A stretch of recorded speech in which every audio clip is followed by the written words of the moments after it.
श्री विष्णु भगवान की जय। कार्तिक कृष्णा रमा एकादशी व्रत कथा एवं महात्म प्रारंभ।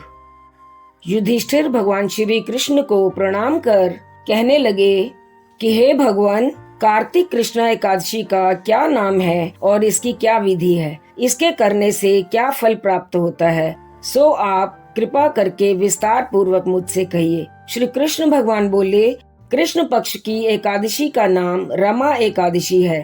यह बड़े बड़े पापों को नाश करने वाली है। इसका महत्व मैं तुमसे कहता हूँ, ध्यान पूर्वक सुनो। हे राजन, प्राचीन काल में मुचुकुंद नाम का एक राजा था। उसकी इंद्र के साथ मित्रता थी और साथ ही यम, कुबेर, वरुण तथा विभीषण के साथ भी मित्रता थी। यह राजा बड़ा धर्मात्मा, विष्णु भक्त और न्याय के साथ राज करता था। उस राजा की एक कन्या थी जिसका नाम चंद्रभागा था। उस कन्या का विवाह चंद्रसेन के पुत्र शोभन के साथ हुआ था।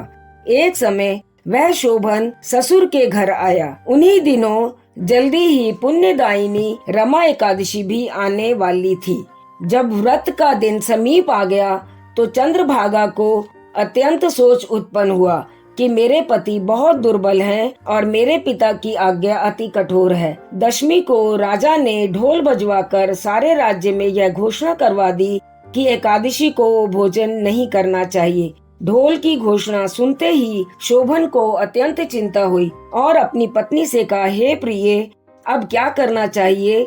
मैं तो किसी प्रकार भी भूख सहन नहीं कर सकूंगा। ऐसा उपाय बतलाओ कि जिससे मेरे प्राण बच सके, अन्यथा मेरे प्राण अवश्य चले जाएंगे।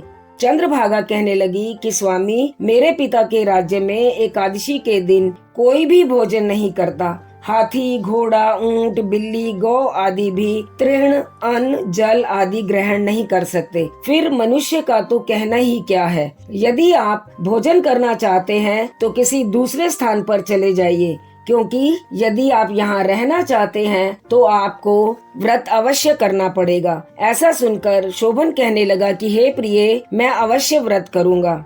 जो भाग में होगा वह देखा जाएगा। ऐसा विचार कर उसने व्रत रख लिया और वह भूख व प्यास से अत्यंत पीड़ित होने लगा। जब सूर्य नारायण अस्त हो गए और रात्रि को जागरण का समय आया, जो वैष्णवों को अत्यंत हर्ष देने वाला था, परंतु शोभन को अत्यंत दुखदायी प्रतीत हुआ। प्रातः काल होते ही शोभन के प्राण निकल गए। तब राजा ने सुगंधित काष्ठ से उसका दाह संस्कार कराया, परंतु चंद्रभागा ने अपने पिता की आज्ञा से अपने शरीर को दग्ध नहीं किया और शोभन की अंत्येष्टि क्रिया करने के पश्चात अपने पिता के घर में ही रहने लगी। रमा एकादशी के प्रभाव से शोभन को मंदराचल पर्वत पर धन धान्य से युक्त और शत्रुओं से रहित एक सुंदर देवपुर प्राप्त हुआ। वह अत्यंत सुंदर रत्न और वैदुर्य मणि जड़ित स्वर्ण के खम्भों पर निर्मित अनेक प्रकार की स्फटिक मणि से सुशोभित भवन में बहुमूल्य वस्त्राभूषण तथा छत्र व चंवर से विभूषित गंधर्व और अप्सराओं से सुशोभित सिंहासन पर आरूढ़ ऐसा लगता था मानो दूसरा इंद्र विराजमान हो। एक समय मुचुकुंद के नगर में रहने वाला सोम शर्मा नाम का ब्राह्मण तीर्थ यात्रा करता हुआ घूमता घूमता उधर जा निकला और उसने शोभन को पहचान कर कहा कि यह तो राजा का जमाई शोभन है। उसके निकट गया। शोभन भी उसको पहचान कर अपने आसन से उठकर उसके पास आया और प्रणाम आदि करके कुशल प्रश्न किया। ब्राह्मण ने कहा कि राजा मुचुकुंद और आपकी पत्नी चंद्रभागा कुशल से हैं। नगर में भी सब प्रकार कुशल है, परंतु हे राजन, हमको अत्यंत आश्चर्य हो रहा है कि आप अपना वृतांत कहिए कि ऐसा सुंदर नगर जो न कभी देखा न सुना, आपको किस प्रकार प्राप्त हुआ। तब शोभन बोला कि कार्तिक कृष्णा रमा एकादशी का व्रत करने से मुझे यह नगर प्राप्त हुआ है, परंतु यह अस्थिर है। यह स्थिर हो जाए ऐसा उपाय कीजिए। ब्राह्मण कहने लगा, हे राजन, यह स्थिर क्यों नहीं है और कैसे स्थिर हो सकता है, ये आप मुझे बताएं, फिर मैं अवश्य में वह उपाय करूंगा। मेरी इस बात को आप मिथ्या ना समझिए। शोभन कहने लगा कि मैंने इस व्रत को श्रद्धा रहित होकर किया था। अतः यह सब कुछ अस्थिर है। यदि आप मुचुकुंद की कन्या चंद्रभागा को यह सब वृतांत कहें तो यह स्थिर हो सकता है। ऐसा सुनकर उस श्रेष्ठ ब्राह्मण ने अपने नगर में लौटकर चंद्रभागा से सब वृतांत कहा। ब्राह्मण के वचन सुनकर चंद्रभागा बड़ी प्रसन्नता के साथ ब्राह्मण से कहने लगी कि हे ब्राह्मण, यह सब बातें आपने प्रत्यक्ष में देखी या स्वप्न की बात कर रहे हैं? ब्राह्मण कहने लगा कि हे पुत्री, मैंने महावन में तुम्हारे पति को प्रत्यक्ष देखा है, साथ ही किसी से विजय ना हो ऐसा देवताओं के नगर के समान उनका नगर भी देखा है। उन्होंने यह भी कहा है कि यह स्थिर नहीं है।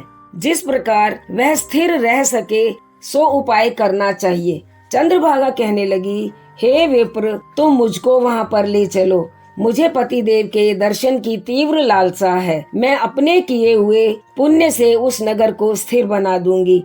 आप ऐसा कार्य कीजिए जिससे उनका हमारा संयोग हो, क्योंकि वियोगी को मिला देना पुण्य है। सोम शर्मा यह बात सुनकर चंद्रभागा को साथ लेकर मंदराचल पर्वत के समीप वामदेव ऋषि के आश्रम में गया। वामदेव ऋषि ने उनकी बात सुनकर वेद मंत्रों के उच्चारण से चंद्रभागा का अभिषेक किया। तब ऋषि के मंत्र के प्रभाव और एकादशी के व्रत से चंद्रभागा का शरीर दिव्य हो गया और वह दिव्य गति को प्राप्त हुई।